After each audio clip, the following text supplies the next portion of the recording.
আসসালামু আলাইকুম। মই খুজবো নতুন এটা ভিডিঅ'ত আপোনালোকৰ মাজত আকৌ লৈ আহিলোঁ। ইনচাই কেনেকৈ কান্দি আছে চাওক, কিয় কান্দি আছে আপোনালোকক জনাম। বলক ভিডিঅ'টো প্ৰথমৰ পৰা ষ্টাৰ্ট কৰোঁ। ৰাতিপুৱা পৰতে মই দাঁত ব্ৰাছ কৰি মাইনাক দাঁত ব্ৰাছ কৰায়ে চাহটো খায়েই মাইনাক খানা খুৱাই ওলাই গ'লোঁ মাহঁতৰ ঘৰৰ ফালে। মোৰ আজি গাটো ইমানেই বেয়া, ডক্তৰ দেখাব যাম। মাইনাকটো লগত লৈ যাব নোৱাৰিম। আজি খোজকাঢ়িলেতো লগত লৈয়ে যাব পাৰিলোঁ হয়, তাইকতো কোচতে ৰাখিব লাগে। এনেই মোৰ পেটৰ বিষ, সেইটো কাৰণে তাইক আৰু লোৱা নাই। মাহঁতৰ ঘৰতে তাইক থৈ গ'লোঁ।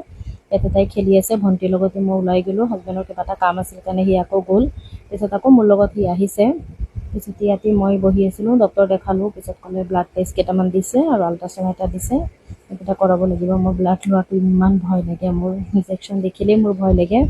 এইফালে তথাপি লৈ আছে। ইয়াত কেইবাটাও টেষ্ট দিছে, 5-6টামান।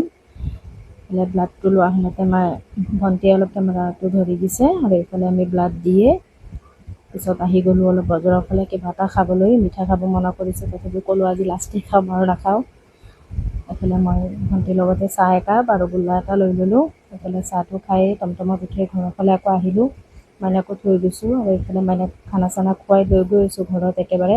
তাই এনেকুৱা কান্দিছে, নানীয়েকৰ ঘৰতে থাকিব মনা কৰি আছোঁ। কালি আকৌ আহিম, কালিতো আকৌ ৰিপৰ্ট দেখাব আহিব লাগিব। ইমান কৈ আছোঁ, তথাপি তাই বুজিয়ে নাপায়, ইয়াত থাকিবই। তাৰ আৰু কিবা এটা কাম আছিল, সেইটো কাৰণে দিনতে আহিলোঁ। মায়ে কৈছিলে ৰাতি খাই লৈ আহিবলৈ। মোৰো গাটো বেয়া আছিল, সেইকাৰণে মই আহিয়ে গ'লোঁ, ভালো লগা নাই। মই যাওঁ আৰু আজিলৈ আহিছোঁ। ভিডিঅ'টো ভাল লাগিলে লাইক কমেণ্ট